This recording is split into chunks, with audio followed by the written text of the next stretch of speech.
Hello, everyone. Welcome back to another episode of AKP Sports Talk. As always, I'm Ari here with Korea.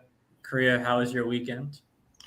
It was good. It was good. I was intrigued to see, what the dunk contest would look like. And honestly, it looked like Mac McClung has saved the dunk contest, in my opinion. That was a great showing from him. He was one of my picks. Other than that, it was kind of a little bit of a boring all-star weekend, in my opinion. More of the, highlights were coming on Friday night when DK Metcalf had that big block and he won all celebrity all-star game MVP, and the 3-point contest didn't really live up to all the hype that it was supposed to, with just disappointing performances from guys like Kevin Herter, and we might as well just get right into it. So let's start with the 3-point contest. That was just one of the more disappointing ones. Obviously, Damian Lillard did get the win.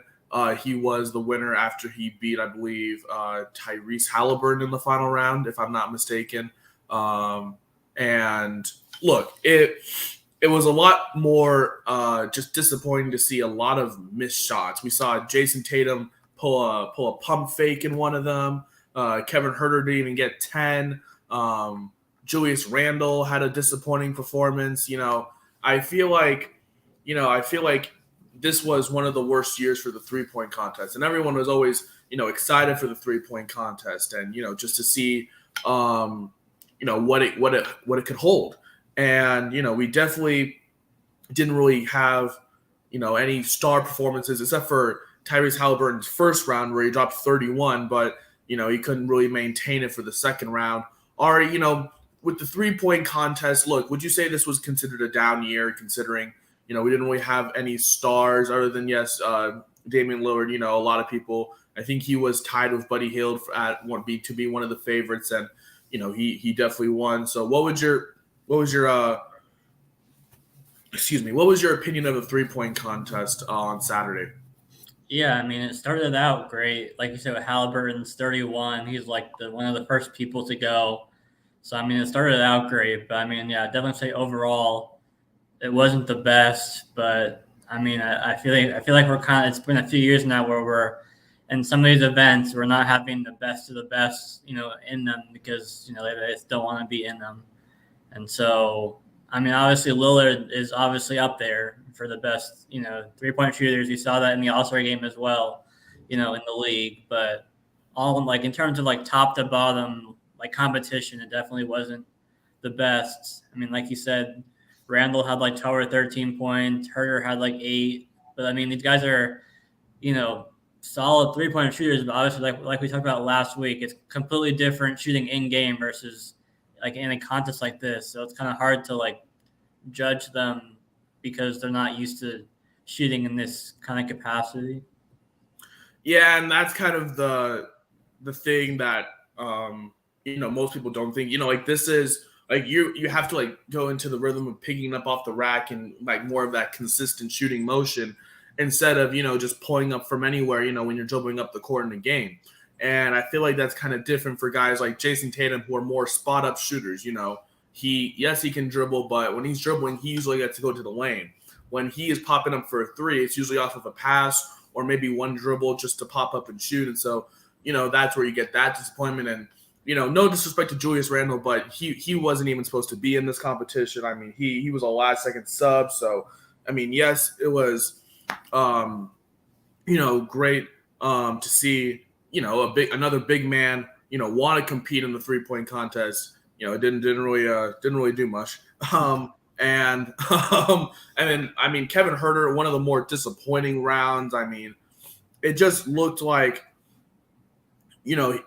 that kind of motion, right, was not fitting most of these guys. I kind of what do you call it? That form, right? And then obviously Dame and Buddy Hield, who have done this before, they put up impressive numbers. But I mean Tyrese Halliburton with his, let's call it, unique shooting form, still put up 31 in the first round, which was really impressive, but, couldn't really continue it to the second round. Damian Lillard was a favorite. He's been really hot, obviously, as we talked about on Friday, one of the best 3-point shooters right now in the game. And, it was great to see him win win one, and just kind of see who we expected to be near the top, have impressive performances. But yeah, you mentioned, I feel like just this year, just pretty much not any anyone that made like a big impact in the 3-point contest, and just really sad to see. Something really sad to see. Let's get into the next one. The Kia Skills Challenge. I mean, the rookies in the team shooting. Oh my God. Oh, brother. So I guess we were right. The Jazz obviously came out the winners. We had a late scratch for Giannis Antetokounmpo, who obviously had that wrist that's getting evaluated later this week. So we found an honorary Antetokounmpo named Drew Holiday. We called him Drew Antetokounmpo on Friday, on Saturday night. So the Antetokounmpos, they put out a decent performance, but nothing really star worthy, and it was just kind of intriguing to see how these rookies would do. And oh my gosh, in the shooting, they were absolutely abysmal. I've never seen anyone just miss so much in that amount of time. We were talking about how the future's bright and all this stuff, and after a great Friday night where we got to see Team Powell get the win. We'll get into that in a little bit. But, Ari, look, the skills challenge, that had to be one of the more disappointing events of the night. What were your thoughts? I mean, I've always kind of been a fan of the old format where it's just kind of like one-on-one. I'm not like a huge fan of this. I mean, maybe I'm alone in here, but I don't know. The team, it's like, I mean, I don't want to say too confusing because it's not really confusing, but I kind of like the old, because all the other contests are, or at least the other Saturday contests are all, one-on-one or whatever, not like team events. So, I mean, I guess they want to do it team to get more players involved in it, but I mean, even last year with the team skills challenge, I'm not as big a fan of it as I am the old format for the skills challenge, but I mean, the rookies won. It was with the relay, I think, was the first one, and the rookies won that one. But then the shooting, it wasn't just the rookies. I forget. There's one of the other two teams were terrible. Hit like 2 shots as well. I think it was Antetokounmpos. Yeah, I guess it had to be them because the Team Jazz won, obviously. So yeah, the Antetokounmpos, they hit like 2 or 3 total shots, and then the rookies hit like 1 shot. I think the last one of the buzzer didn't count. So, yeah, I mean, it is what it is. It's definitely not my favorite event on Saturday, but it was kind of funny to see Drew Holiday, since he also has 2 brothers like him, replace Giannis, because you wonder what his brothers, Justin and Aaron, I believe, what they're thinking on that. Yeah, I want to say, I wonder what Justin and Aaron are thinking, seeing their brother just switch up like that on them. But, I kind of agree with you. I feel like the skills challenge has definitely kind of, they tried it with this new, kind of team event where you have the brothers versus the rookies versus the home team. It's a fun concept, but I feel like it's dying out now. And, it's just not – it was fun, I believe, last year when they first had it, but it's definitely lost a lot of its pizzazz and flavor, especially when in the team shooting, the Rooks and the Antetokounmpo brothers put up a absolute horrible performance. Can't even make a basket. And then obviously the Jazz, that's like shoot around for them. So they are more used to this, obviously playing on their home court. So I feel like I agree with you. I feel like, having that one-on-one was a lot more fun, because we would always see like, oh, who's going to finish the race first and who's going to make the shot first. And then that was such a good idea. So I don't know why they got rid of it. I feel like they need to bring that back, but to each their own. Kind of more of a lackluster event as well. But, here we are on another weekend where we're questioning All-Star Weekend. But, let's bring it back to Friday night for a little bit. I thought Friday night was a lot of fun with the Rising Stars Challenge. Obviously, this was the 4 teams, obviously, a combination of sophomores, rookie class, and then some G League guys. We got to see some, some of Kenny Lofton Jr. From the Memphis G League team. Mac McClung, obviously, with the Sixers G League affiliate. We got to see guys like Scoot Henderson, like the future of the league, who's going to be going into the draft after playing at Ignite this year. We got to see some rookies this year, like Banchero, Ivy, Keegan Murray, and more. And then we got to see some sophomores, guys like Scotty Barnes and Jose Alvarado. A little veteran, but still playing at a high level. And ended with Team Pau sealing the win off of a Jose Alvarado pickup three to win the championship over Team Joaquim Noah. And Ari, look, out of all three games that happened Friday night for the Young Rising Stars, did anyone really, catch your eye for the future? I didn't get to watch this live, so I saw the highlights and it looked like it was fun. Obviously, I saw Alvarado's game winner and him on the mic and everything. That was cool. But yeah, I didn't get to watch it live, but it seemed, especially the championship, it came down to the end. I feel like it might be better to do the other way around, where it's to 40 points in the have the championship go longer than the semifinals. But that's just kind of nitpicking at that point. But yeah, I don't know. It looked fun when it was, like we said, it was good that the G League players got to kind of get their name out in the spotlight and everything, because obviously Nick Clem was in the dunk contest that we'll get into, but the other G League players don't really get as much national spotlight, in their regular games. So it's good for them to kind of get their name out there, because also there's lots of people watching that game or that event. Yeah, you mentioned it. It's a big event. It's All-Star weekend, and even though it's not Sunday for the All-Star game, and you get to see like the main guys like your LeBrons and your Giannis Antetokounmpos and whoever. You still get to see what the future of the NBA looks like, and it looks pretty bright with the way that guys like Kenny Lofton Jr. and McClung and Henderson and all these guys were playing alongside the rookies and the sophomores as well. I do agree with you. I feel like playing to 25 in the semis and then 40 in the championship, I guess I think would have made it a lot more intriguing to watch, because you have these semifinals that go to 40 and then it's like, oh, the championship's only 25. Like, I don't want to watch that, and I feel like it just went a little too quick, because it was only, I think, like an hour, and it felt like it was like 20 minutes. So yeah, but I feel like there could be some tweaking there, and that as well. Do you want to talk about the Celebrity All-Star Game? Maybe just give a little shout out to our boy DK Metcalf. Did you catch any highlights of that? Yeah, and shout out to the Miz too.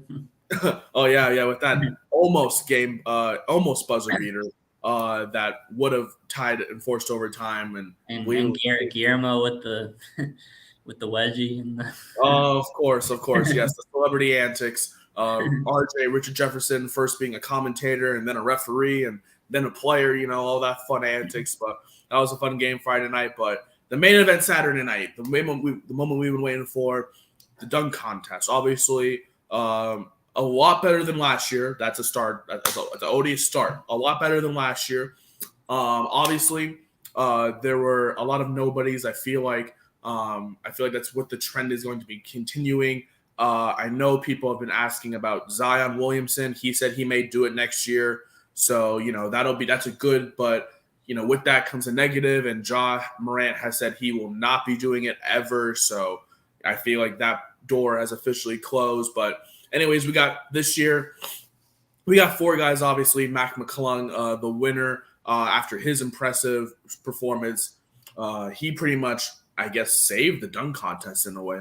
He put up a 50 in his first performance where he dunked over two guys and he hit the backboard and then did it behind his back, which was absolutely crazy. And then, he had the 540, almost 720. He jumped over one, did the hezzy, and then put it in. That was amazing. And, it was nice to see, Trey Murphy, have a nice effort for second place, obviously. I like the creativity with the Jose Alvarado steal behind the back. Obviously, that's Jose Alvarado's thing. He comes from the baseline to get the steals from the backcourt and, throw it up for the lob. So that was nice to see. Jericho Sims, what are you doing, bro? I'm sorry. Jericho Sims, that's why I say Shaden Sharp should have been there, because Jericho Sims, I'm sorry. I don't want to slander your name, but you should not have been there, man. You were the most boring person there. I don't even think I saw the crowd get excited or stand up every time he dunked. I'm serious, Ari. I'm serious. I don't think the crowd made any effort. I don't even think that players are like, oh, that's cool. You get to hear like the guys on the call, like Kevin Harlan, Reggie Miller, Draymond Green was there. Of course, Kenny Smith's going to be there. And they're like, it's all right. So disappointing performance from Jericho Sims. And then obviously Ken Young, KJ Martin, he just couldn't land a dunk because his partner was just absolutely not good. He wasn't good. He was ass. I'm sorry. He was not good. And so you basically had three guys. Well, I'd say Trey Murphy was a little bit more consistent with his dunk making ability, but there was no competition for Mac McClung ever since the first round, honestly. So Ari, look, it wasn't amazing, but it was better than last year's. What were your thoughts on the dunk contest on Saturday night? Yeah, I mean, obviously McClung stole the show, as I think many people expected. I thought KJ Martin might be able to do a little bit more than what he did. Like you said, Jericho Sims. I mean, it's hard when you're as tall as him. It's kind of hard to do, because you don't have as much ability to kind of surprise people with how high you can jump because you're already whatever he is, like 6'8", 6'9", 6'10", whatever. Versus McClung, who's getting as high at 6'2", or however tall he is. So it's tougher to start with just being a power forward center type of player in this type of contest. Trey Murphy, I like the creativity with Alvarado steal and dunk, but overall not too much. So yeah, I mean, it's like you said, it's better than last year, but the bar was set very low last year, so it being better than last year doesn't necessarily mean that much in like the grand scheme of dunk contests. I know in the All-Star game they asked, I think it was Jaw on the sideline. He said he's not going to be in it. And then Edwards said he'd rather dunk on people than in dunk contests, even though you can't dunk on people in the dunk contest. You just bring people out, but. Yeah, I mean, I think part of it is that we're just kind of, quote unquote spoiled just from the years of Aaron Gordon, Zach LaVine, and how it's probably never, I mean, you can never say never, but at least in the near future, it's never going to live up to those years of, whatever it was, like 7, 8 years ago or so, 5, 6, 7, 8 years. But yeah, I mean, overall, it wasn't terrible. You know what?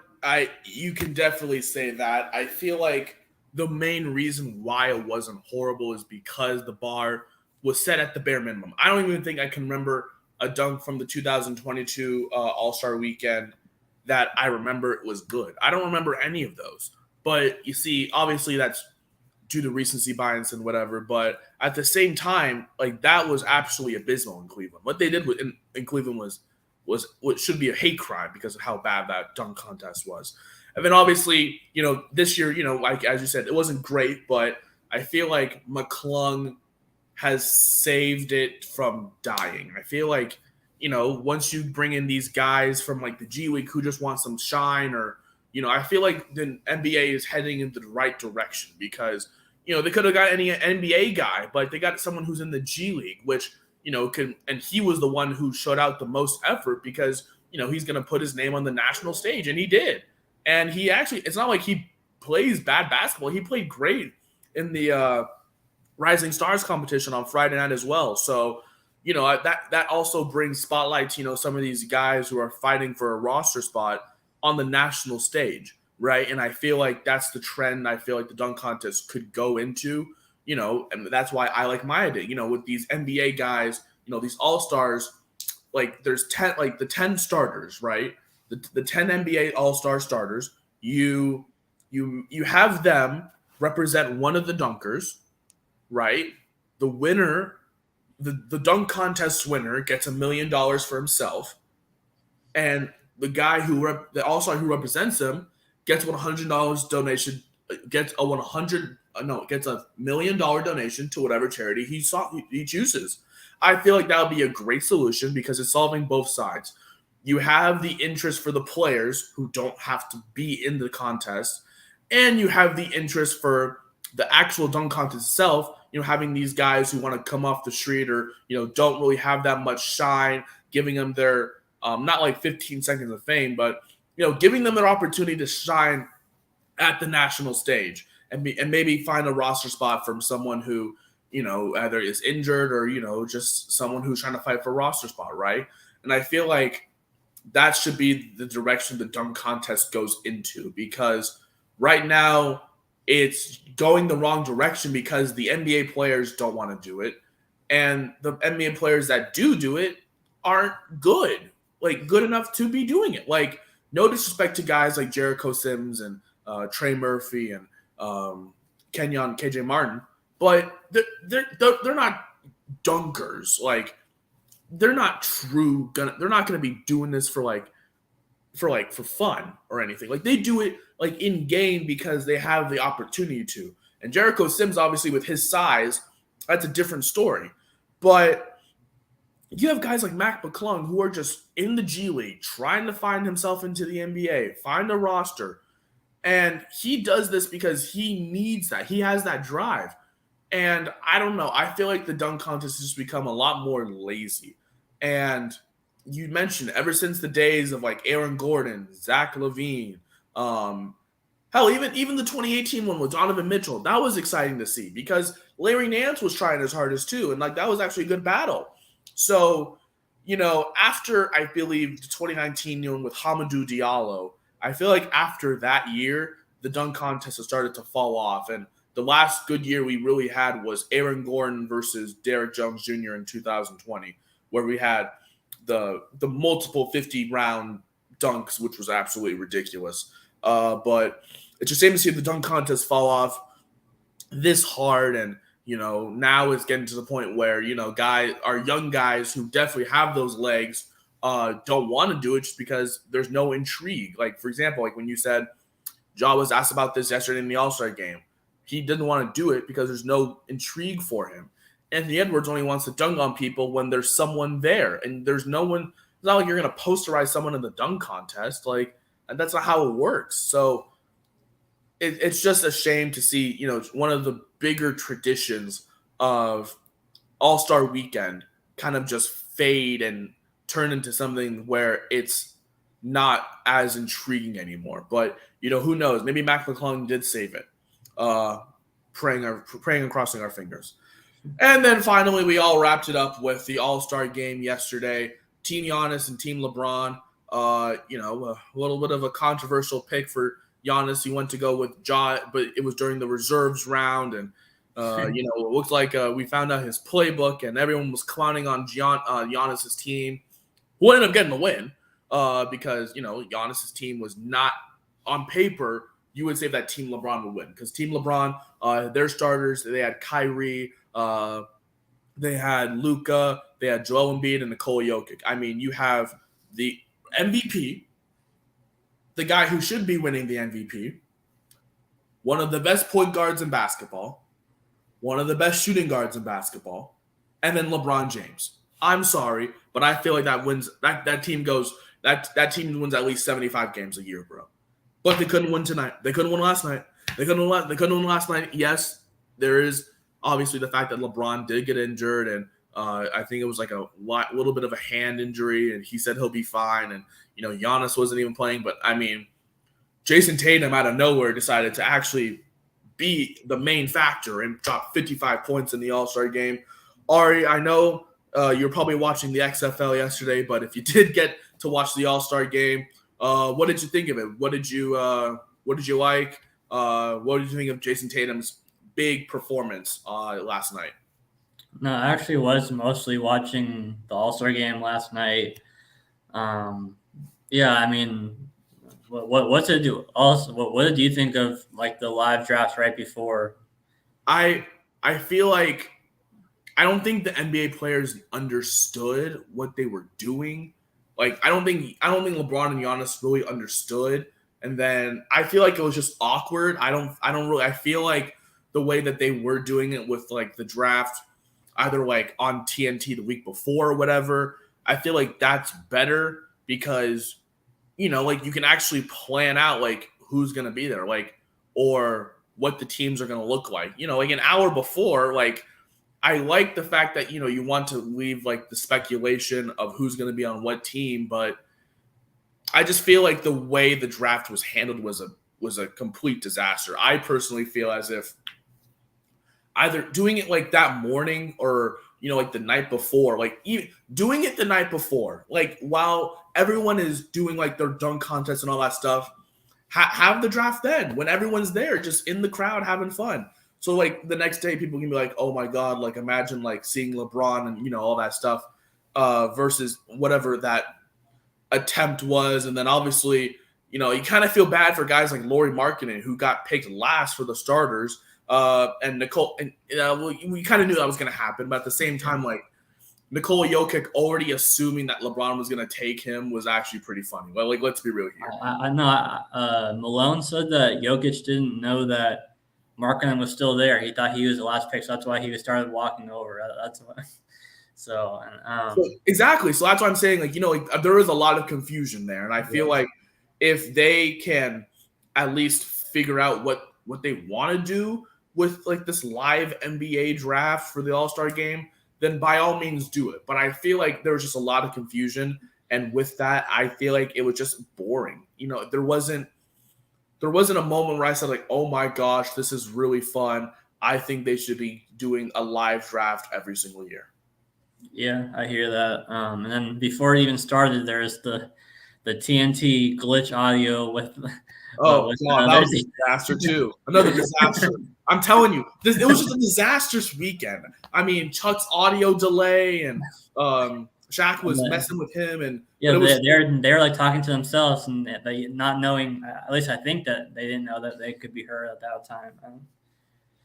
Yeah, it was. I personally feel like the live draft was just a complete disaster.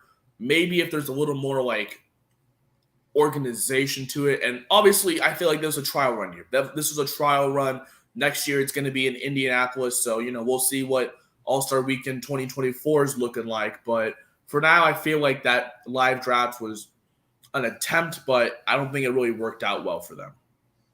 Yeah, and then as far as the game goes, obviously it's kind of the same thing every year at this point, where it's like 3 quarters of doing whatever you want, and then the fourth quarter you see a tiny bit more defense being played. I feel like we didn't see as much defense being played even in the fourth quarter this year compared to previous years in the fourth quarter, when it comes down to the the last 24 points that you need or whatever.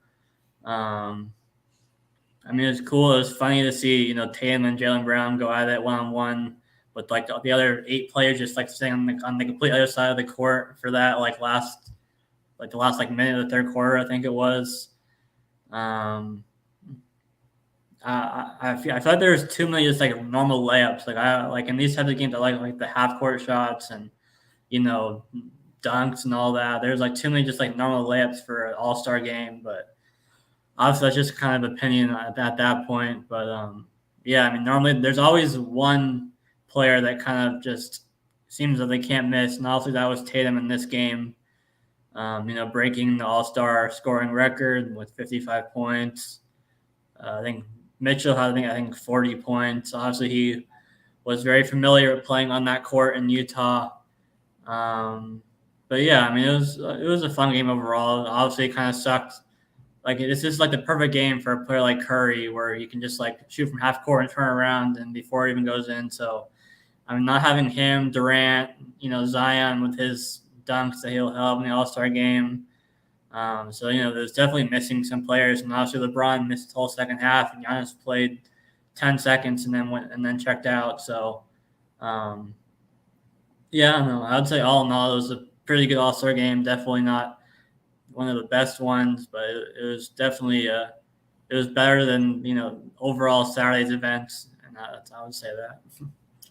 Yeah, I feel like with this year, I feel like we were missing that excitement. Like, yes, there was one where Dame hit it from half court, and that was like fun to see. But last year it was highlighted by Steph Curry because of the fact that he was just pulling up for anywhere and shooting and doing the turnaround and the pointing and all. Like, that was fun, and we didn't get to have that because obviously he's injured. And LeBron and his dunk ability, and we saw it in the first half, but then he got injured. And then Giannis, he was already injured coming in, so we didn't get to see his just dominant ability to drive into the lane, or Zion with his explosiveness. And I feel like we're just missing a lot of key players. And that obviously injuries suck, but I feel like you can only really attribute it to that kind of reason, right? Just we're missing a bunch of players from this year, and a little bit of a lackluster All-Star game, in my opinion. Obviously, it was great to see that little battle between Jaylen Brown and Jason Tatum. The Celtic duo going at each other, and you mentioned it. Literally, all like eight. All 8 other All-Stars were just standing on their side, probably talking about the regular season coming up again, while just watching Brown either work on Tatum or Tatum work on Brown for that little duo. But other than that, as you mentioned, you always kind of get one guy who is just having who just can't miss, and that person was Jason Tatum. 55 points, 10 rebounds. Great game for him. He won All-Star Game MVP, and Giannis gets his first win as team captain, finally snapping that. In the one game where he doesn't even play. Exactly, in the one game where he doesn't even play. And, in the first year where they have a team trophy, of course it goes to Team Giannis, Team LeBron not getting the streak. And I know a lot of people were hammering Team LeBron money line yesterday, and it's sad to see all those bets not get cashed. So, yeah, but I feel like definitely just a little bit of a lackluster, just because we're missing so many guys, and injuries suck, and they pile up at the worst time. Like you mentioned, even Kevin Durant, he's been injured, but hopefully he'll be back sooner rather than later for his Phoenix Sun debut, and all that fun stuff. But it was an interesting All-Star weekend, to say the least. I personally wouldn't say it was my favorite, but it was something. It was definitely something to say from the state of Utah. Now continuing on with the rest of the regular season. Look, we're already near the end. We have obviously NBA games, I believe, start as early as I think Wednesday or Thursday. I would say Wednesday or Thursday, and then after that we just have the month of March essentially before the season ends in early April. And look, it's kind of getting to crunch time for some of these teams. Obviously, the season ends on a Sunday this year. I believe it's like one of the first time it ends on a Sunday. Right now, as you look at the standings for each conference, you have the Eastern Conference sitting at Boston as the number 1 seed, followed by Milwaukee, Philadelphia, Cleveland, Brooklyn, still surviving with Mikal Bridges and Spencer Dinwiddie and that whole rebuilding Nets team. And then the Knicks at the 6, and then the play-in right now consists of Miami at the 7, followed by Atlanta, Washington, and then Toronto. So the teams that are just right outside the play-in are the Chicago Bulls, the Indiana Pacers, Orlando Magic, Charlotte Hornets, and then the last place, Detroit Pistons. Ari, we look into the East right now, and at the top it's getting a little crowded because you have Boston, who obviously has been playing great. You have the Bucks, who are obviously always going to be contender with Giannis, healthy Giannis, I should say. Philly, obviously, with Embiid and how well they've been playing with Harden and Tyrese Maxey and that duo. And then you have Cleveland, who is kind of sneaking up behind them. But Donovan Mitchell has really been proven to be a really big asset for this Cleveland team. As we look into the East, right, what are you liking from these East teams? Obviously, Brooklyn, they're at the 5, but I don't expect them to stay at the 5 with the fact that they're kind of rebuilding, and they're even still trying to figure out what they're going to do with Ben Simmons, obviously, who does not fit their system. They're probably going to try to trade him. What are you liking from this Eastern Conference as we look into the rest of the regular season? Yeah, I mean, I think, at the top, you're going to have – it's probably going to be Boston, Milwaukee, Philly, I think, top 3. I mean, obviously, Cleveland's only 2 back of Philly, but I still think that those are going to be the top 3. I And even though the Nets traded, their star players, they still are competitive in games. I think they're still going to be, in the playoffs. Just a matter of if they can stay out of the play-in or in the top six or not. So I'm kind of the Knicks at 6 are 2 behind Brooklyn. So I'm curious to see if the Knicks will pass Brooklyn and kind of stay out of the play-in, because then you have Miami, who's only a half game back of the Knicks at that 6-7 spot. And then you have two of the more kind of disappointing teams in the East at the end, in Toronto, who's the last play-in, and then Chicago, who's 2 behind them right outside. So kind of curious to see, because the Bulls had a chance at the trade line to potentially move Zach LaVine and kind of go in somewhat of a rebuild, but they decided to kind of stand pat. So and then also you have DeRozan, who is kind of banged up right now as well. I mean, he played in the All-Star game, but it was kind of reported that he's been playing through an injury. So kind of seeing how that, because I mean, the Pacers are only half game behind the Bulls, but they've really, really fallen the past few weeks record wise. So I'm kind of not expecting them to kind of be in the playoff hunt come late March or whatever. But yeah, I think it's mostly about kind of who can avoid the play-in and who's in the play-in, because I mean, I guess you have the Heat, who are at the top of the play-in at 7, and then the Hawks are 3 back of them. So I mean, they could make up those 3.5 game or 3 or 4 games, but it's gonna be kind of tough, because you only have between 20-25 games left for every team at this point in the season. So even it's kind of weird how it's the All-Star break, but it's like 70% the way into the season, or yeah, 70%, whatever that might be. So yeah, I guess I'm kind of looking to see who kind of avoids the play-in, because obviously you want to have that top 6 automatic, in the playoffs, and not have to win those extra 1 or 2 games to make the 7-8 seed. But I mean, if it is, say, Miami, Atlanta, say 7-8, even though they've been struggling for the most part of the season, I think that they could give, a team like Boston at least a tougher series than most years where we have an 8 seed, where the 1 seed will, sweep easily the 8 seeds. I think that's kind of interesting, and we'll get into the West. I think it's the West too, where you kind of have stronger 7-8 seeds than most years potentially this year. Yeah, you look at the East right now, right? And obviously, you can argue it's the stronger conference of the two. You have Boston and Milwaukee.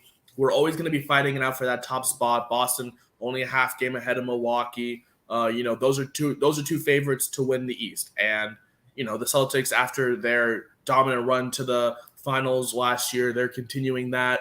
The Bucks are still right behind them. I feel like those top 3 teams, along with Philly, are going to be kind of locks to be in the top 3.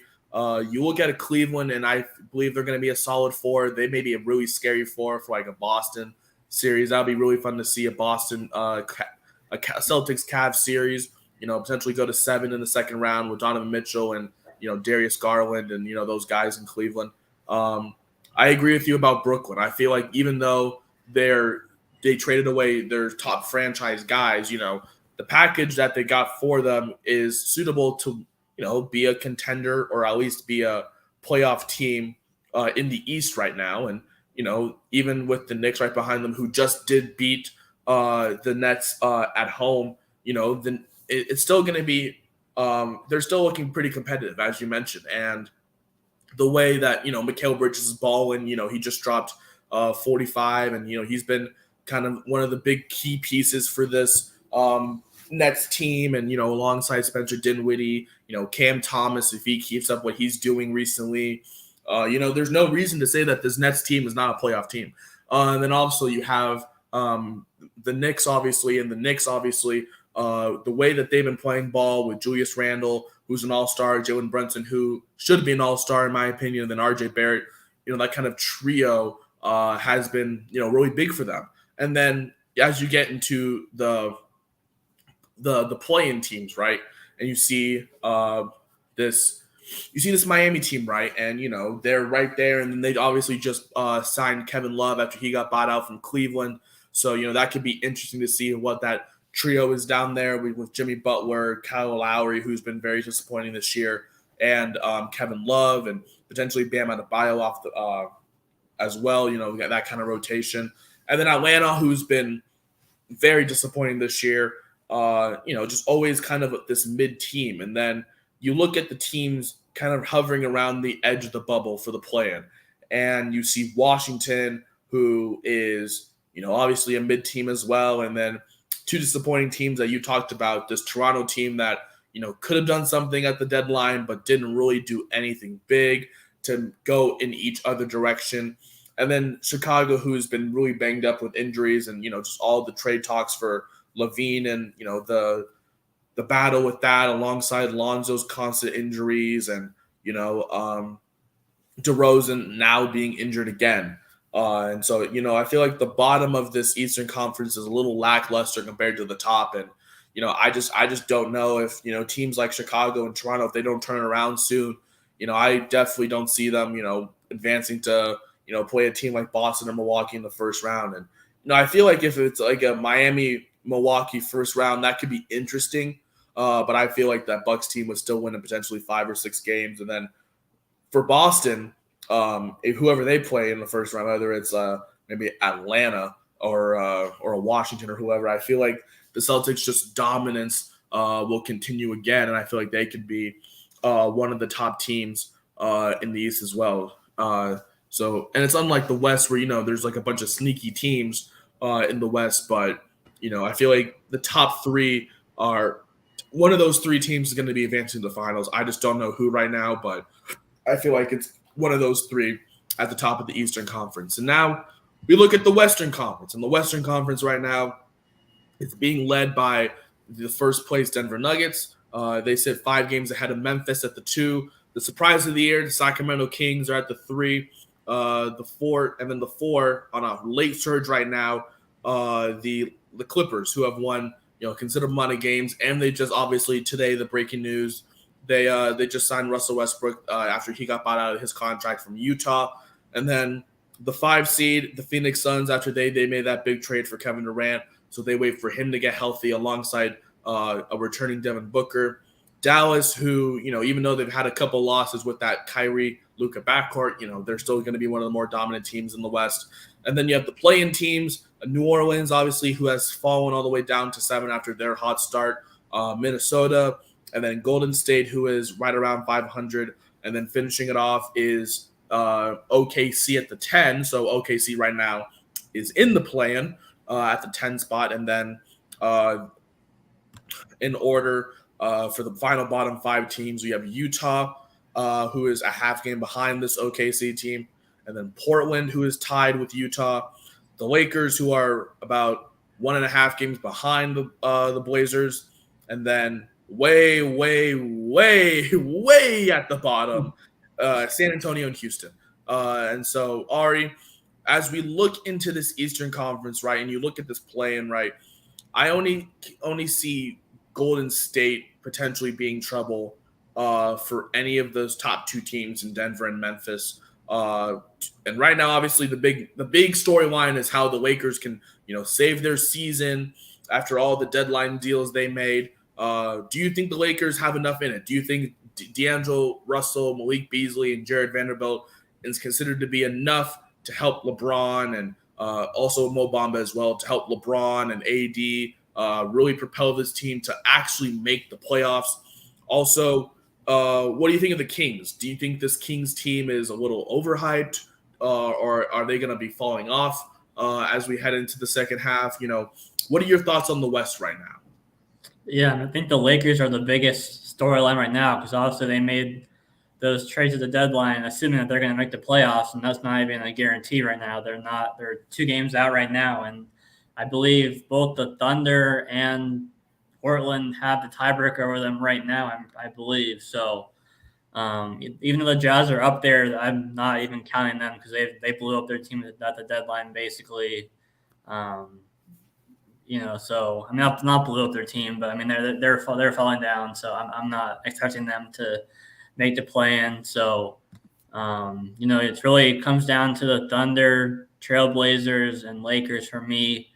And I mean, I think the Lakers, if they can get in, can give a team like Denver, Memphis run for their money if they're the 7 or 8 seed. But I mean, I agree that if it's like, I mean, I guess the Pelicans, if they're fully healthy with Zion, they could make it interesting. But I mean, they've really been they just came over, they just broke like a 10-game losing streak, so they got to a really hot start and then kind of have fallen off as of late. Minnesota, I mean, I don't even know what's up with Towns. He's been out for like 2 months. It seems like I haven't even heard any recent news on him. So I'm not sure what's going on there. And then, I mean, Thunder are, they're a fun team, kind of. But I think they're more, obviously, they're more of a, next 1 to 2 years type of team that's going to make a run. Not so much this year, obviously. So, yeah, I mean, I think the Warriors are the most dangerous team, obviously, out of that group by a large margin. And maybe the most dangerous 7 or 8 seed, in the last handful of years, you could argue. And then, Portland, if they get in, could, at least be a fun team to watch, scoring wise, not so much defensively, but, offensively, they'd be fun to watch.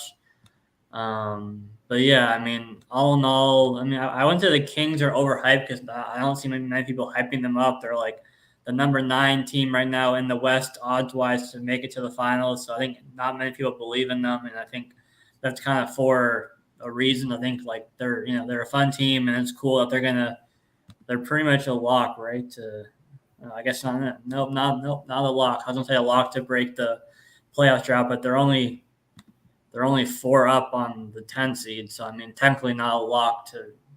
But I mean you figured that with the way they've been playing, that they're going to make the playoffs and they're going to break what is now the longest playoff drought in all of major professional sports. That's good for them, but in the playoffs, I'm not. Maybe they win one round if they get a good matchup for them in the first round, but definitely not.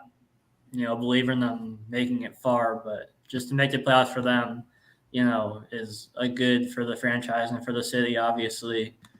And then, yeah, obviously, you have the 2 biggest kind of wild cards who just made big trades for star players in the Suns and Mavericks.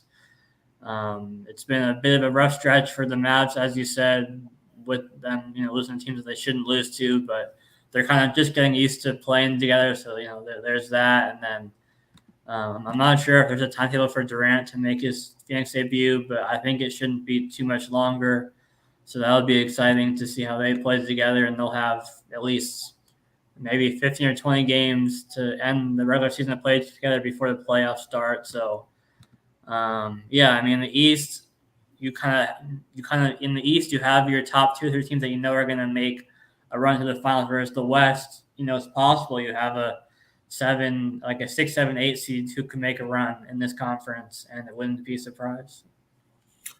Yeah, and that's the thing with the West, right? It's always wide open with the Lakers always down there. We always talk about the Lakers potentially making a run. And, obviously, I feel like if this is not the year, then what year will it be? With obviously all the deadline moves that they made to acquire, most of their bench guys alongside D'Lo, Jared Vanderbilt, Malik Beasley, and all those guys.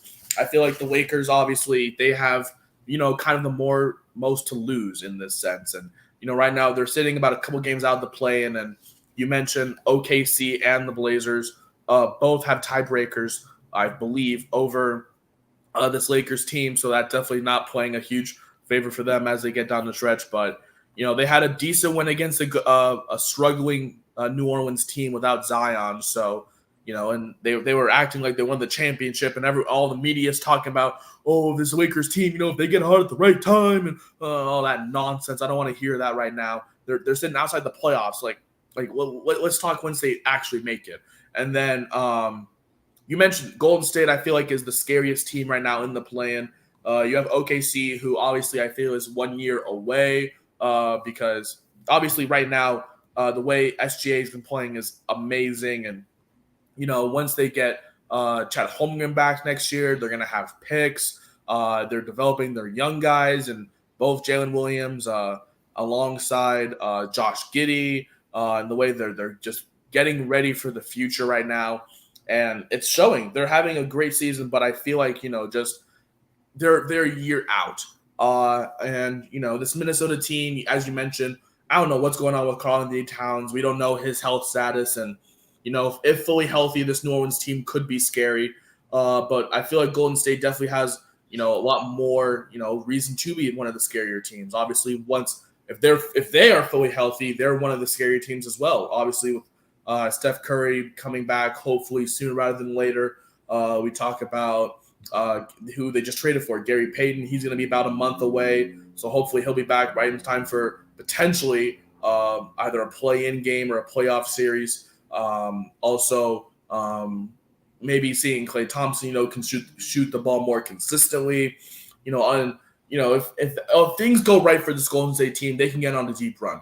And that's saying that with a little more optimism than I'd like to say for my fandom for the Golden State Warriors. And then we move up to the teams that are currently already in the playoffs. You have the two wild cards sitting right next to each other at Phoenix and Dallas. And I feel like once Kevin Durant is cleared and is healthy to go, then I feel like this Phoenix team is definitely going to be a team, one of the teams to watch out for in the West. It's going to be undeniable. I mean, the fact that their starting lineup is going to be potentially Kevin Durant, Devin Booker, CP3, TJ Warren, and DeAndre Ayton is actually insane. That's one of the best starting lineups right now in modern day basketball.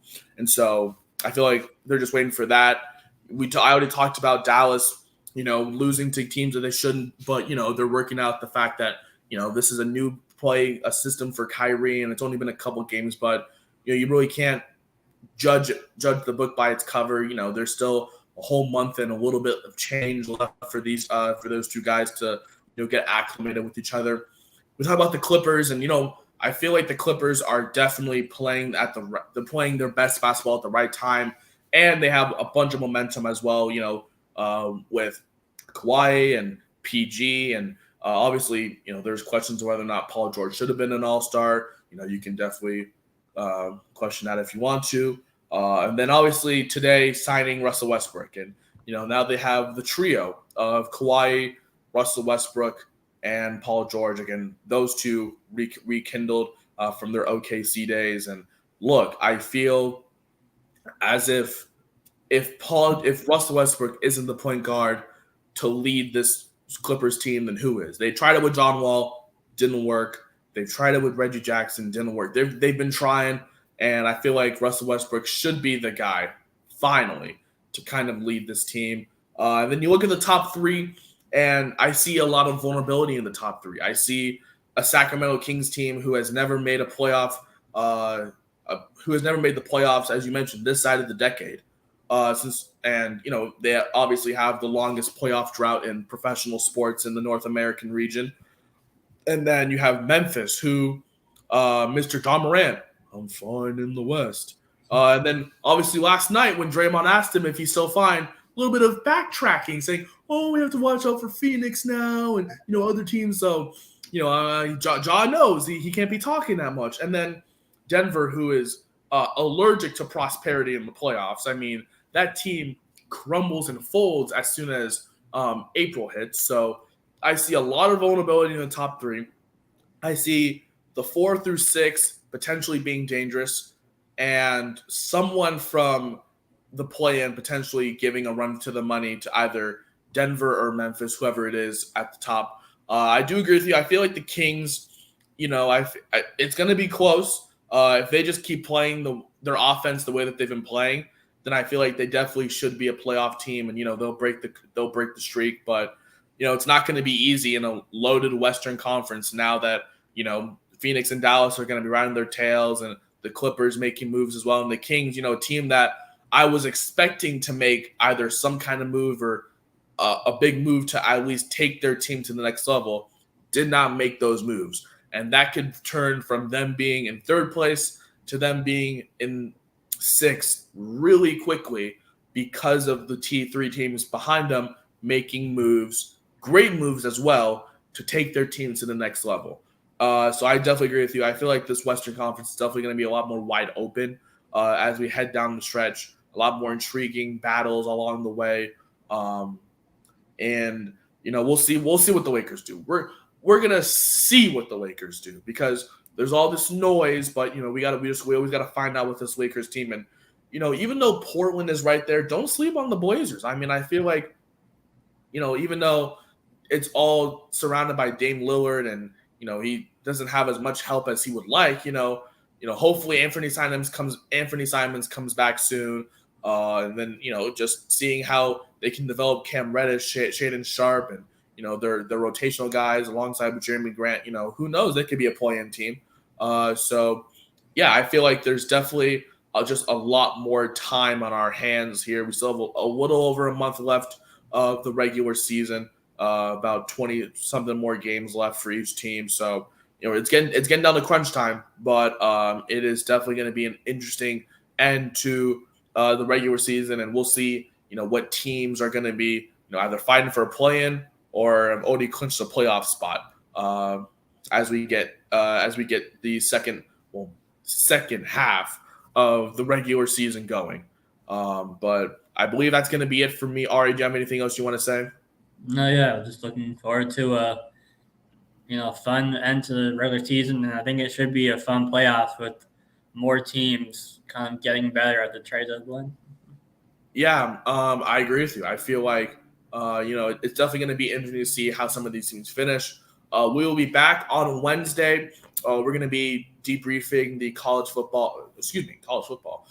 basketball top 25 that just came out this morning.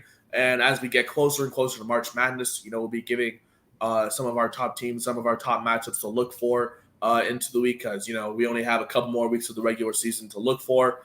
And Ari, a week from today, we have our first conference tournament starting. It is that time, people. March Madness is right around the corner.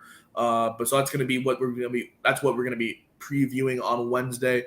But thank you guys for watching. Don't forget, like, comment, subscribe, share with your friends. That's Ari. I'm Korea. We will see you guys on Wednesday for our college basketball top 25 debrief. See you later, guys.